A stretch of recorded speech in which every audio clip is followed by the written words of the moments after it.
बिस्मिल्लाहिर्रहमानिर्रहीम। जी मैं Ali Awais bond building view Pakistan से। जैसे कि आप लोगों को पता है कि हमने डिफरेंट बुक्स के रिव्यूज़ की एक सीरीज़ को स्टार्ट किया है, जिसमें हम उन बुक्स को डिस्कस कर रहे हैं जो सीएसएस और पीएमएस और बाकी कंपटीशन के एग्ज़ाम्स के हवाले से बहुत ही हेल्पफुल है। इससे ना सिर्फ आपकी जो ओपिनियन मेकिंग है वो इनरिच होगी, बल्कि आपकी क्रिटिकल थिंकिंग का होराइजन भी ब्रॉड होगा, जो कंपटीशन के एग्ज़ाम में कामयाब होने के लिए बहुत ही इंपॉर्टेंट है, बहुत ही ज़रूरी है। आज जिस किताब को हम डिस्कस करेंगे उस किताब का नाम है Pakistan at the cross road, और ये किताब जो लिखी है ये क्रिस्टोफी जैफरलॉट ने लिखी है, जो बहुत ही इंपॉर्टेंट किताब है। Pakistan at the cross road by Christophe Jaffrelot. ये कहता है कि पाकिस्तानी जो स्टेट है, ये पाकिस्तानी स्टेट एक इंटरफेस स्टेट है, मतलब जिसमें बहुत सारे तजादात हैं, जिसके पाकिस्तान एक ऐसी स्टेट है जिसमें बहुत सारे रुख हैं इसको देखने के, बहुत सारे तजादात भी नज़र आएंगे, बहुत सारे एंगल्स भी नज़र आएंगे, बहुत सारे एस्पेक्ट्स भी आपको नज़र आएंगे। तो पाकिस्तानी रियासत जो है वो एक इंटरफेस स्टेट है। इसके बाद सेकंड नंबर के ऊपर वो कहता है कि पाकिस्तान जो रियासत जो जानी जाती है, जो इसके हाल मार्क्स हैं या जिन चीज़ों की वजह से ये जानी जाती हैं, वो तीन चीज़ें हैं। पहली चीज़ तो ये है कि इसकी जियो स्ट्रैटेजिक लोकेशन। आपने देखा होगा कि हमारे यहाँ पे भी काफ़ी डिस्कशन होती है कि पाकिस्तान की जो जोग्राफियाई आउटलुक है, शेप है, वो बहुत ही इंपॉर्टेंट है, बहुत ही सिग्निफिकेंट है। तो यहाँ पे भी वो इसकी बात करता है। वो कहता है कि पाकिस्तान के वेस्ट के अंदर जो है ईरान और अफ़गानिस्तान है, पाकिस्तान के जो है नॉर्थ के अंदर चाइना है, पाकिस्तान के साउथ के अंदर जो है वो इंडिया है और अरेबियन सी है, which is strategically very important. उसके बाद वो कहता है कि पॉपुलेशन में हम 5वें नंबर पे हैं माशाल्लाह दुनिया के अंदर। और तीसरी चीज़ जो है कि इस्लामिक बॉम्ब या पाकिस्तान की जो पाकिस्तान के पास जो न्यूक्लियर आर्सनल्स हैं, वो उनकी बेस के ऊपर कहता है कि ये तीन चीज़ें हैं जिनकी वजह से पाकिस्तान दुनिया में जाना पहचाना और ये सारी चीज़ें की जाती हैं। अब पाकिस्तान जो जब बना तो पाकिस्तान को शुरू से ही from since its inception Pakistan को इनसर्कलमेंट के थ्रेट्स थे, और उसकी पीछे दो वजूहात थी। पहली बात तो ये थी कि जो इंडिया के अंदर जो अखंड भारत का वो जो स्लोगन चांट करते थे, जिसमें कहते थे कि वो सारे इंडिया को इकट्ठा कर देंगे, एक तो वो स्लोगन था। दूसरा जो नेहरू था उसका एक अपना पर्सपेक्टिव था। नेहरू का ख्याल भी ये था कि पाकिस्तान चूँकि इकोनॉमिकली और इंस्टीट्यूशनली बहुत ही वल्नरेबल सिचुएशन के अंदर है, इस वजह से पाकिस्तान ज़्यादा देर सर्वाइव नहीं कर सकेगा। अल्लाह का शुक्र है कि पाकिस्तान ने सर्वाइव किया, पाकिस्तान एक्सेल कर रहा है, सारी चीज़ें कर रहा है। तो अखंड भारत का कॉन्सेप्ट और नेहरू का जो था और उसकी जो प्लानिंग थी और उसकी उस हिसाब से जो उसने अपनी सारी एक लेआउट डेवलप की थी कि पाकिस्तान ज़्यादा देर सर्वाइव नहीं कर सकेगा, ज़्यादा देर चल नहीं सकेगा, और वो वल्नरेबिलिटीज़ मैंने बताई हैं आपको। और ये बात ठीक भी है। कुछ लोग अब इंडिया और पाकिस्तान को कंपेयर करते हैं और कहते हैं कि इंडिया इस टाइम में इधर और पाकिस्तान इस टाइम में इधर ही है।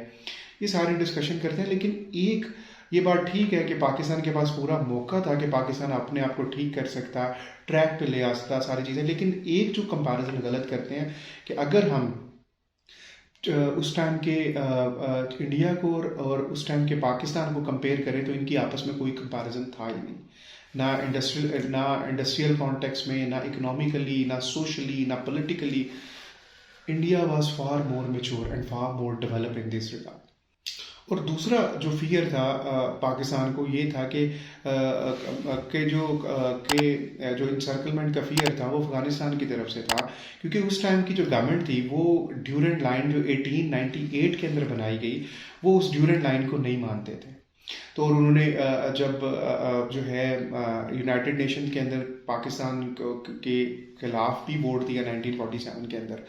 तो ये कुछ इनसर्कलमेंट के और ये फियर थे जिसकी वजह से पाकिस्तान को जल्दी डिसीजन करना पड़ा कि उसने खुद को कैसे संभालना है और उसको कैसे बचाना है इन वल्नरेबिलिटीज से और ये जो इनसिक्योरिटीज हैं इनसे। तो उसने अमेरिका यूएसए के साथ अपना एक अलायंस डेवलप किया और 2 सिक्योरिटी पैक्ट सीटो और सेंटो उसने उस टाइम के ऊपर साइन किए। अब सीटो और सेंटो जब वो साइन किए तो इसमें पाकिस्तान को मिलिट्री की भी एड मिली, पाकिस्तान को सिविलियन एड भी मिली, फाइनेंशियल एड भी मिली पाकिस्तान को। जिससे पाकिस्तान को कुछ बूस्ट मिला और पाकिस्तान ने कुछ सर्वाइव करना और एक ब्रीदिंग स्पेस पाकिस्तान के लिए जो है वो बेहतर होनी स्टार्ट हुई। लेकिन 1865 के अंदर अमेरिका ने जाफरलॉट के मुताबिक जब पाकिस्तान को डायरेक्टली उस तरह से सपोर्ट ना किया 1965 की वार के अंदर इंडिया के साथ, तो वो टाइम था जब पाकिस्तान ने नए एलायंस की तरफ बड़ी शिद्दत के साथ देखना स्टार्ट किया। इसके बाद जो है जो रिलेशनशिप का पैटर्न था वो यही था कि पाकिस्तान और अमेरिका के दरमियान रिलेशन जो पैटर्न क्लाइंट रिलेशनशिप था, मास्टर क्लाइंट रिलेशनशिप था। डेफिनेटली अगर एक मुल्क आपको हर लिहाज से सपोर्ट कर रहा है, हर लिहाज से आप उसकी ऊपर पूरी तरह से डिपेंडेंट है, तो कैसे एक इक्वल रिलेशनशिप हो सकता है। तो वो जैसा रिलेशन में इम्बैलेंस अभी है, ऐसा ही इससे भी वर्स इम्बैलेंस उस टाइम के ऊपर भी था। और आपको पता है कि मलिहा लोधी ने अपनी किताब बियॉन्ड द क्राइसिस स्टेट के अंदर भी इसका जिक्र किया है कि पाकिस्तान की जो पॉलिटिकल लैंडस्केप है उसके अंदर भी पैटर्न क्लाइंट और मास्टर क्लाइंट रिलेशनशिप या पॉलिटिकल पार्टीज और जो उनके जो हेड है उनके और जो उनके इलेक्टेबल्स हैं उनके दरमियान पैटर्न क्लाइंट रिलेशनशिप है। तो वहाँ पे भी वो ऐसी ही बात करते हैं। अब मैं दो आपको कोटेशंस बताऊंगा जो इंडिकेट करेंगी कि पाकिस्तान के ये जो इंसर्कलमेंट का फियर था ये जायज़ था, और ये जो बानियाने पाकिस्तान थे और बाद में लोगों के जहन में ये चीज़ें रहीं। मसलन कायदा साहब ने इसके ऊपर बात की, the Congress has accepted the present settlement with mental reservation. उनका भी कहना यही था कि जो कांग्रेस ने ये जो पाकिस्तान और इंडिया के दरमियान सेटलमेंट हुई है इसको मेंटल रिजर्वेशन दिल से कबूल नहीं किया। फिर उसके बाद अयूब खान ने कहा कि India's attitude is one of the unmitigated hostility, her aim was to cripple us at birth. ये अयूब खान ने कहा कि उसके जहन में भी था कि इंडिया हमें शुरू से ही हमें वो पूरी तरह से क्रश करना चाहता था, हमें डिसइंटीग्रेट करना चाहता था और हमें अपने साथ मिलाना चाहता था। जैसे आज भी आप देखते हैं तो आरएसएस की जो आइडियोलॉजी है वो उसी के ऊपर बेस करती है। अब इसके सोल्यूशन 3 बताता है। वो कहता है कि इसके 3 सोल्यूशन है। आप पॉलिटिकल स्टेबिलिटी लेके आए। देखें, पॉलिटिकल स्टेबिलिटी किसी भी मुल्क की तरक्की और आगे जाने की बैकबोन होती है। पाकिस्तान में अभी जो फाइनेंशियल क्रंच है 2022 के अंदर के Pakistan is at verge of bankruptcy, तो उसमें एक बड़ी रीजन जो है वो पॉलिटिकल इंस्टेबिलिटी जो यहाँ पे है वो है। दूसरा यह है कि balance of civil military relations. ठीक है, मेरा ख्याल है कि किसी भी मुल्क में आपको अफ्रीका और ये ऐसे मुल्क ही नजर आएंगे जहाँ पे ये इम्बैलेंस है, मतलब मिलिट्री अपने कॉन्स्टिट्यूशनल रोल के अंदर नहीं है। तो आप देख लें कि उन लोग मुल्कों का हाल भी क्या है।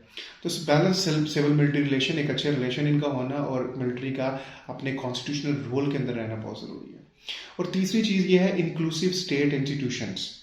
इंक्लूसिव स्टेट इंस्टीट्यूशंस के बगैर वाइब्रेंट, एक्टिव, इफेक्टिव और एफिशिएंट स्टेट इंस्टीट्यूशंस के बगैर आप चीज़ों को चला नहीं सकेंगे, यहाँ पे बेहतरी नहीं आ सकेगी। और यही बात जो हमारी दूसरी जो किताब है जिसके हमने रिव्यू में बात की थी डॉक्टर इशरत हुसैन की गवर्निंग द अनगवर्नेबल के अंदर, उनका भी थीसिस यही है कि अगर हमने पाकिस्तान को ठीक करना है तो हमें इंस्टीट्यूशनल रिफॉर्म्स करनी पड़ेंगी और यहाँ पे इंक्लूसिव स्टेट इंस्टीट्यूशंस को फ्लरिश करने का पूरा मौका देना पड़ेगा।